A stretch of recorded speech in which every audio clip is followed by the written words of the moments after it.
nakikita ko kaya naging common. So sa madaling salita dito kung pag-uusapan natin yung patungkol kay Senator Marcoleta, meron talaga. Narito ang Balitang Pinoy TV.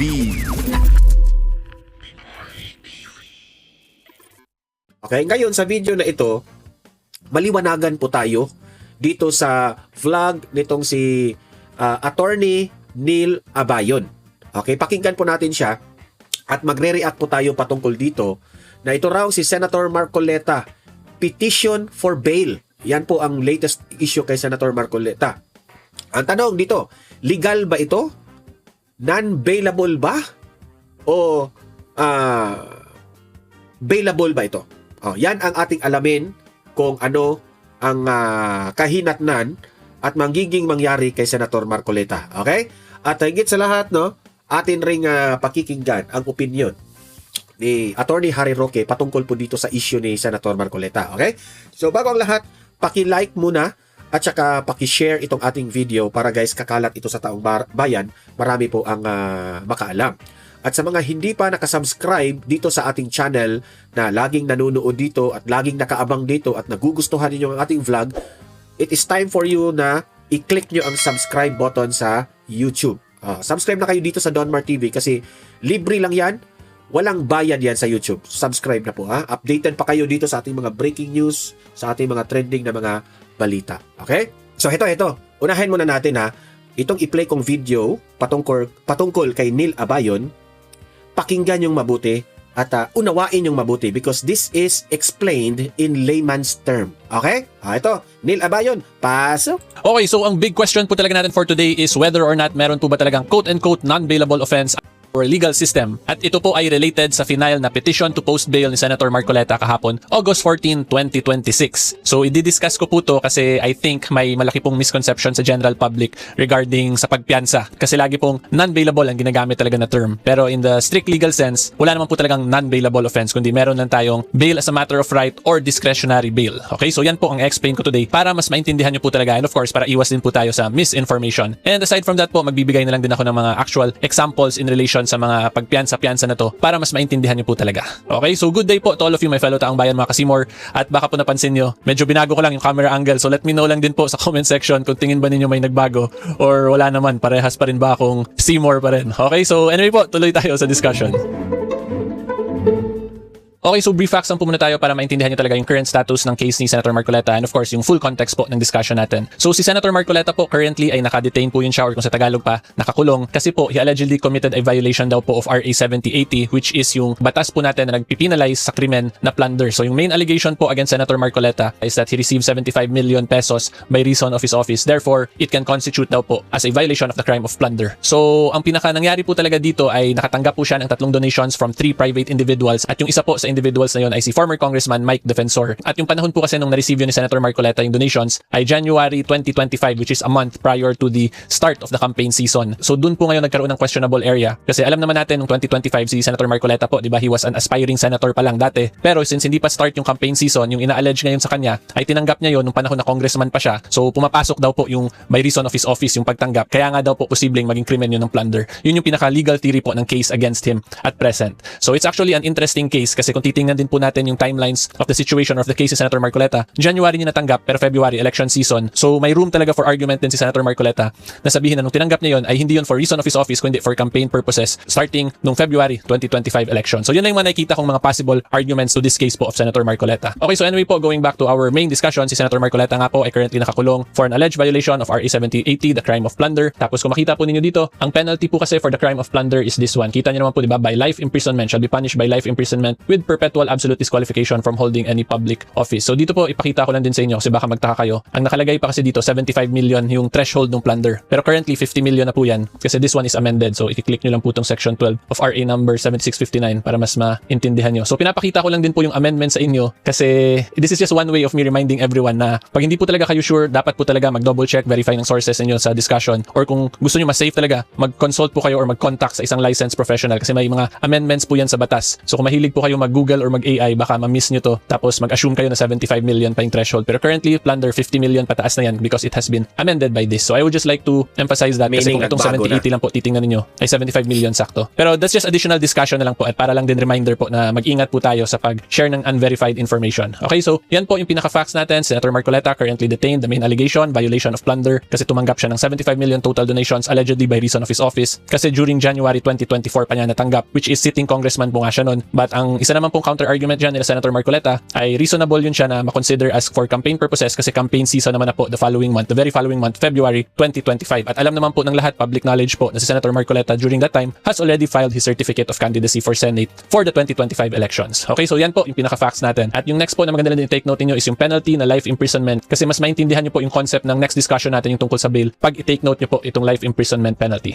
Okay, so yan lang po for the facts of our case. Ngayon po, pag-usapan na talaga natin kung whether or not meron po ba talagang mga quote-unquote non-bailable offense under our legal system.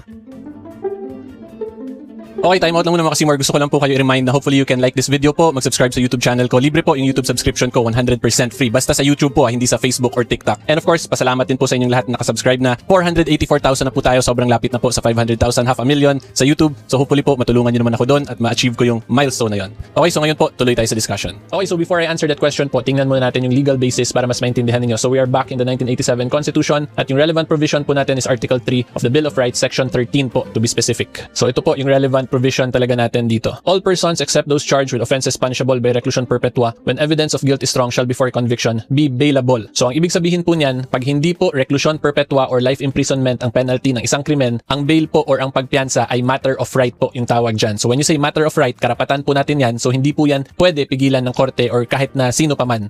Okay, so yung gagawin lang po ng korte dyan, i-determine niya with the assistance of the prosecutor kung magkano yung amount ng bail. Tapos pag napadala mo na, na-submit mo na, nabigay mo na po yung amount ng bail na yon, ay dapat iparelease ka na po ng korte from your detention. Again, that is for cases kung saan hindi po reclusion perpetua or life imprisonment yung penalty ng kaso. Okay, so matter of right bail po yung discussion na yon. So ang next question natin, saan papasok dito yung case ni Senator Marcoleta? Kasi life imprisonment po, di ba, yung penalty like what I showed you kanina dun sa RA 7080. So dito po yun siya papasok naman sa second part, which is when evidence of guilt is strong. Pero babalik rin lang po natin yan. So ang ibig sabihin po nitong when evidence of guilt is strong, pag ang krimen naman po, ang penalty ng isang krimen ay reclusion perpetua or life imprisonment, pero hindi malakas yung ebidensya of guilt, ay pwede pa rin po makapagpiyansa or mapayagan magpiyansa, mag-post ng bail ang isang akusado. So ang tawag naman po dito, discretionary bail. So discretionary bail na siya kasi meron pong requirements na kailangan mapakita yung akusado dito. Tapos kaya po siya may discretionary factor kasi re-reviewin siya ngayon ng korte, ng judge, kung na-comply ba yung requirements, which is yung requirement na dapat hindi malakas yung ebidensya against the accused. So in other words po, kahit na po life imprisonment, reclusion perpetua or capital offense yung nakomit ng isang tao, pag mahina po yung ebidensya ay pwede pa rin siya magpiyansa. Pero hindi po siya automatic at hindi po siya pwede i-demand ng accused kasi nga discretionary na siya because of this requirement. Unlike dun sa first discussion natin, matter of right, since usually yung mga ganong cases ay hindi siya considered na severe talaga or capital offense, kaya matter of right po talaga yung karapatan ng pagpiyansa doon. Dun sa cases na bail is a matter of right, kahit na po malakas yung ebidensya, meron talagang sabihin natin may mga video evidence, may CCTV footage, nakita na siya talaga yung gumawa ng krimen, madaming testigo na magte-testify na tinuturo si accused talaga yung nag-commit. Pero despite the strength of the evidence, since mababa po yung penalty, ay matter of right pa rin po talaga yung pagpiyansa. Yun yung difference talaga nila. Whereas dito naman po sa discretionary bail, pag mahina talaga yung ebidensya, dun ka lang pwede na mapapayagan magpiyansa. So kung titingnan po natin or i-compare natin, kaya ko lang din sinishare itong additional discussion na to, ay may sense of ano din po kasi, parang unfair. Kasi dun sa mga krimen na mababa yung penalty, pero sobrang lakas ng evidence mo, matter of right yung mag-bail. And then yung next na lang na interesting follow-up question dito actually, is ito bang requirement na yung accused yung magpakita ng evidence para makakalaya siya, makapag-post siya ng bail? Hindi ba yun contradictory sa presumption of innocence? So ang titingnan lang po natin dyan, ito kasing sa petition for bail, this does not touch on determining pa the guilt of the accused, whether or not guilty or not guilty beyond reasonable doubt by yung accused. So hindi to siya directly related po talaga sa presumption of innocence or sa general rules or principles sa prosecution of offenses. This is a separate proceeding po na petition for bail yung tawag. So may different set of rules din po talaga siya and requirements. At yung requirement nga lang po, ipakita ng accused na mahina yung ebidensya sa kanya. So overall po, kung nakikinig naman kayo sa discussion, I'm sure masasagot nyo naman po yung pinaka sa main question natin, which is whether or not meron ba talagang mga non-bailable offenses. So strictly legally speaking, wala po talagang non-bailable offense kasi pwede naman po mag-bail kahit na capital offense siya or mataas yung penalty. So ang nakikita ko na po kasi kaya naging common term yung non-bailable offense kasi mas madali po siya sabihin. And then kung i-compare mo rin yung mga terminologies, matter of right, discretionary bail versus non-bailable, yung non-bailable parang mas mas matunog or mas may sipa pag sa makita siya ba sa mga headlines sa balita. So yun lang yung mga nakita ko kaya naging common. So sa madaling salita dito kung pag-uusapan natin yung patungkol kay Senator Marcoleta, meron talagang chance na makapag-bail si Senator Marcoleta. Hindi siya na ginagamit. At dahil dun sa commonly ginagamit, naging misconception na tuloy na non-bailable talaga. But again, it's not simply non-bailable, kundi discretionary yung bail. Okay, so yan lang po. Hopefully, mas naintindihan nyo na talaga yung difference. At yung masasabi ko na lang din po dito, na kayong lahat na nakikinig sa akin, since alam nyo na yung difference between matter of right, discretionary, versus yung non-bailable offense na term, ay you also do your part po para ma-clear yung misconception na yun. I-share nyo lang din po sa mga kakilala ninyo at sa mga kausap ninyo para mawala yung misconception about non-bailable offenses. Okay, so hopefully klaro po yan. Ngayon po, magbigay naman ako ng mga real-world example, mga current event po in relation dito sa matter of right, discretionary at mga quote-unquote non-bailable offenses. Pinapayagan ba talaga? Okay, so I'm sure nabalitaan niyo naman po siguro, 'di ba, yung tungkol kay Senator Bong Revilla kung saan nakalaya po siya kasi nakapag-post po siya ng 1 million bail. At ito pong bail na pinost niya ay related dun sa case na final against him kung saan it is alleged na he is involved daw sa flood control scam amounting to around 90 million pesos. So, kaya ko po ito pinapakita sa inyong lahat kasi this is a good example po of a current event kung saan nag-grant yung discretionary bail na diniscuss ko. So, in other words, ang napakita po ni Senator Revilla, ni former Senator Revilla dito sa Sandigan Bayan ay mahina yung ebidensya against him. Kaya pinayagan siya mag-post ng bail. At since nag-petition po siya to post bail, yun po yung tinatawag na discretionary bail under our Constitution. Okay, so para lang din maintindihan nyo talaga, ang kinaso po kasi or ang isa sa kinaso against Senator Revilla dito ay malversation of public funds. So malversation po is Article 217 of the Revised Penal Code. Tapos ang nakalagay kasi niyan dito, if the amount exceeds the latter, the penalty shall be reclusion perpetua. So yung amount na exceeds the latter na to is itong 8 million pesos. So since ang inallege po against former Senator Bong Revilla ay nasa 90 million plus daw yung alleged involvement niya, papasok na itong last sentence, which is ang penalty reclusion perpetua. And like what I showed you earlier, pag reclusion perpetua, life imprisonment, hindi na po matter of right yung bail under the Constitution. Ang tawag na nga po doon is discretionary bail. Kailangan ipakita ng petitioner na mahina yung ebidensya against him. So dito, nag-succeed po si Senator Bong Revilla to show the court, the Sandigan Bayan, to be specific, na mahina yung ebidensya against him. So ultimately po, ang kailangan talaga mapakita ni Senator Marcoleta dito ay mahina yung ebidensya against him. Yun lang talaga yun para mapayagan siya mag-post ng bail at makalaya din siya tulad nito kay former Senator Bong Revilla. And then yung pinaka-update lang po talaga sa case sa Senator Marcoleta so far ay isiset na yung bail hearing niya on September 3. And may mga nakita din po akong news article kasi na sinasabi madami daw magte-testify against Senator Marcoleta. And it's actually going to be very interesting kung paano yun malalabanan ni Senator Marcoleta kasi Senator Marcoleta, of course, yung main defense niya hindi yun by reason of his office yung tinanggap niyang pera kundi for campaign purposes. So curious lang ako kung ano kaya sasabihin ng magte-testify against him daw kasi most likely ang ite-testify nila nun ay by reason of his office yung pagtanggap. So ipipinpoint ba nila kung saan kaya ginamit ni Senator Marcoleta yung pera na yun kung saan related nga sa office niya as a congressman. So yan lang po ang mga interesting din na maganda nating abangan dito come September 3. So malayo-layo pa rin po kasi currently August 14, so may mga 2 weeks pa before the first hearing. At hindi po yan isang hearing grant lang agad kasi it would also depend on the number of witnesses na ipepresent ng both parties. Kasi petition po yan, therefore it would undergo a separate set of hearings from the plunder case proper pa talaga. Okay, so yan lang po. Hopefully mas naintindihan ninyo kung ano ba talaga tong discretionary bail, matter of right at yung mga quote-unquote non-bailable offenses. Okay, so kung gusto nyo po mapanood yung day 15 ng impeachment trial ni VP Sara, dito nyo po yan mapapanood sa video na to. And wag nyo po Okay, so yun po, I hope na naiintindihan nyo ang paliwanag ni Attorney Neil Abayon. Okay? Malaki pong chance na makalabas pansamantala si Senator Marcoleta. If mapatunayan ni Senator Marcoleta ang mahina yung kaso, mahina yung sinabi nila guilt, no? Makalabas talaga siya. Ito naman, no? Ang kay dating spokesperson Harry Roque patungkol po sa issue ni Marcoleta. Magandang linggo sa inyong lahat. Sana po kayo ay nakapagpahinga at nakapagsimba. Umabot naman po ako ng maagang simba kasi ngayon narito ako nakikain sa kaisa-isang lechona ni Glenda dito sa Vienna. Maraming salamat. Naku, high blood pressure na naman ang abutin ko sa dami ng nakain kong lechon. Pero syempre, kaligayahan naman natin yung lechon. Kaya first time ko nakakain ng napakasarap na lechon dito sa Vienna. Salamat, Glenda, at yung mga kasama. Anyway, napabalita po na sa wakas, nakaset po for September, first week of September, ang hearing para sa piyansa ni Senator Marcoleta. Alam niyo naman po natin lahat tayo nagtataka bakit na-aresto si Senator Marcoleta. Paano naman magiging krimen ang pagbibigay ng campaign funds samantalang lahat naman po ng kandidato, lahat ng kandidato sa buong mundo na demokrasya umaasa po sa mga campaign donors para sila ay makatakbo. Wala naman po tayong batas na nagsasabi na ang gobyerno ang magbibigay pondo para sa mga kandidatong tumatakbo para lahat ng kandidato, mahirap o mayaman, makakatakbo. Sa katunayan, nung ako po'y kongresista ng 17th Congress, naghain po tayo ng ganyang panukalang batas. Pero wala pong nangyari. Kasi ayaw ng mga mayayaman. Ang gusto nila, silang mga mayayaman lamang ang kakandidato.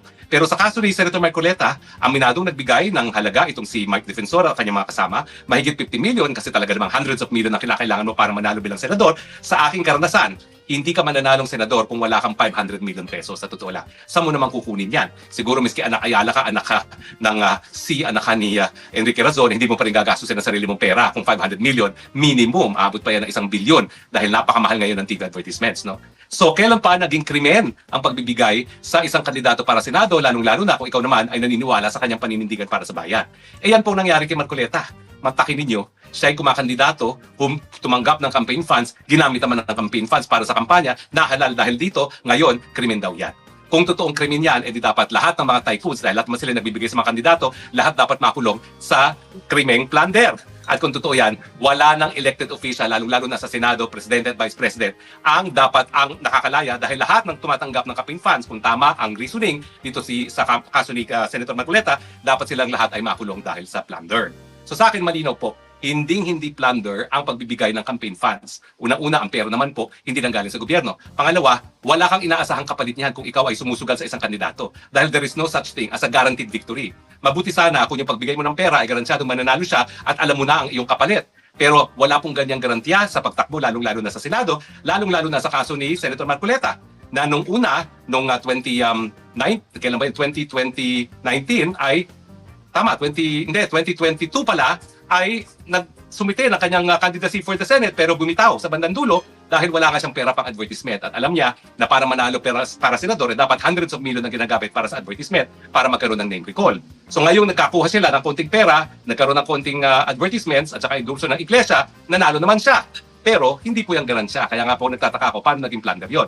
Siguro isinasabi ng prosecution at ng mga bangag administration yung katotohanan na siya ay kongresista noon, tumanggap siya ng pera para sa kampanya niya. Yan ay plunder na dahil yan ay patanggap ng isang gift or consideration kapalit ng suporta ni Marcoleta kung siya ay mananalo. Sa akin po, malabo yan. Dahil yung ganyang siste, wala kang garansyang mananalo minsan na tumakbo si Marcoleta para senador, bumitiw last minute, alam niyang di mananalo at bumalik sa Kamara ng Representante. Yan po ang pinakamalakas ebidensya na hindi po pwedeng maging gift in consideration of a promise ang pagbibigay ng campaign funds kasi nga po hindi garansyado mananalo si Marcoleta lalong-lalo na bumitiw na siya noong unang pagkakataon na siya ay tumakbo. Pero ano po ang proseso? Well, alam niyo po, nagkaroon ngayon ng bagong revised rules of criminal procedure mandating continuous trial. In fairness, ako po naghawak ng kidnapping case laban do kami Driaga, yung sinungaling na dinadawit si VP Sara sa pangungurakot. Ang sabi niya ay siya daw ay bagman ni Inday Sara at kaya lang daw siya nakakulong dahil daw mas malog po dahil tinulungan daw niya yung mga magsasaka na dinangrab po raw. Wala pong katunayan yan dahil una-una hindi naman siya kakilala ni VP Sara. At pangalawa, wala po ako linangrab. Yung mga nagrereklamo ng land grabbing, sarili niya pong mga kaibigan na tao po yun. Nakita ko po sa sariling Facebook post ni Madriaga kung sino yung mga yan. Nagkunwari lang po silang mga magsasaka pero hindi man po sila taga roon, no? At yung kaso po na sinampa sa amin, may isa pong nagsampa ng kaso, na-dismiss na po yan, no? Kaya wala po katuturan yung pagbibintang niya. In any case, ang proseso po, nagulat ako kasi medyo matagal na ako hindi umapir sa korte dahil ako nga po ay naging publisista, bawal umapir ng korte.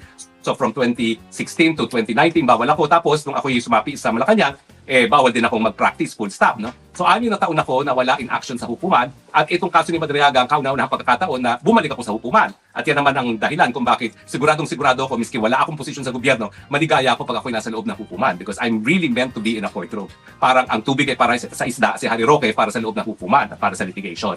So doon ko po nalaman yung revised rules of criminal procedure mandating continuous trial. Mantakin ninyo, hirap na hirap ako. Kasi alam niyo naman dito sa Pilipinas, pag private prosecutor ka, ikaw talaga hawak ng lahat. Nandun lang yung piskal, kailangan nandun siya physically everyday kasi sasabihin nila under the direct control and supervision of the public prosecutor.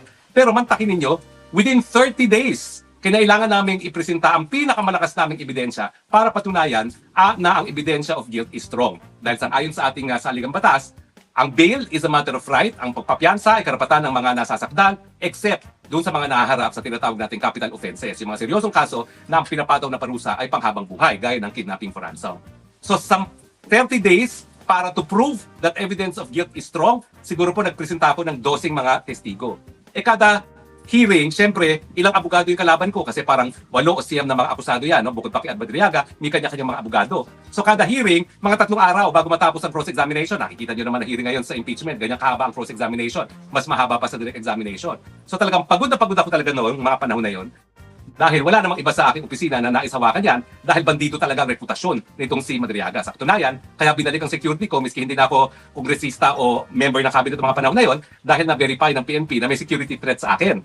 At ngayon ko lang talaga nalaman sa bibig mismo ni VP Sara na talagang nagbanta talaga itong si Madriaga sa buhay ni VP Sara at sa buhay ko.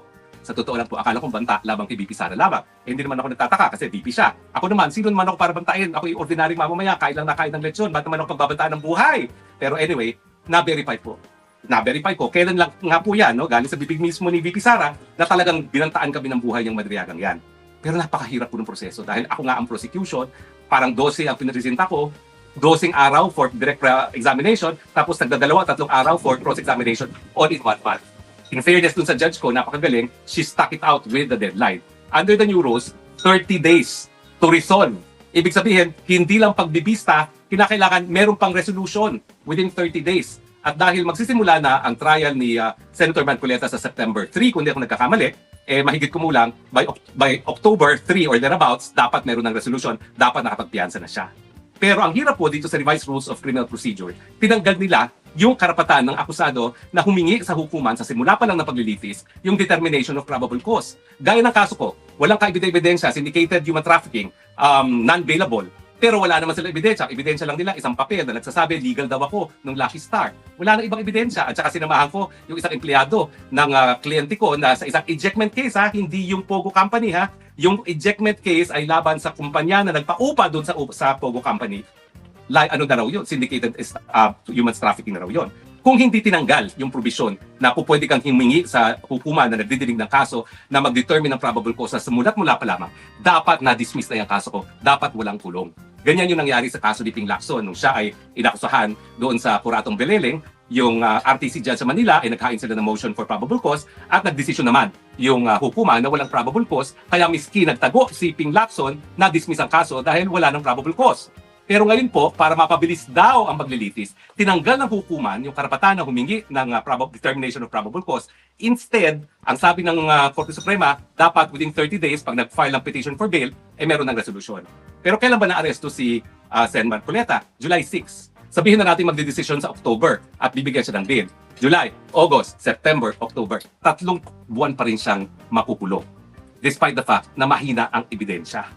Sa akin, ang dapat ginawa ng Korte Suprema at sana dinggin naman ng Korte Suprema itong aking suhestyon neto, ibalik yung determination of probable cause nang sa ganon, walang kahit sino ang pwedeng maging biktima ng tanim kaso na ginagawa ngayon ng Bangag Administration. Kaya nga po sinasabi ko, undeclared martial law, kasi nga, pag ikaw kinasuhan ng non-bailable case, wala ka ng karapatan lumaya hanggang ang hukuman ay magbigay sa iyo ng piyansa. Kasi wala na nga yung remedyo ng determination of probable cause. So gaya ni Marcoleta, sigurado ko wala siyang pananagutan for plunder, pero ganun pa man, dahil tinaniman siya ng kaso, 3 buwan pa rin siya makukulong. Sabihin na natin na mag-rule ang hukuman na walang probable cause. Pero kapag nagsabi ang hukuman may probable cause, patay. Kinakailangan munang tapusin ang buong ebidensya ng prosecution. Aabot siguro yan hanggang 1 taon o hanggang 2 taon. Tapos ang susunod na remedyo ay demurrer to evidence. Sabihin mo na lahat ng ebidensyang pinresinta sa Ito na nga mga kabalita. Ano na ang masasabi nyo patungkol sa balitang ito? Please comment down below mga kabalita. Pag-usapan natin yan sa comment section. At kung di ka pa nakasubscribe sa ating channel, baka naman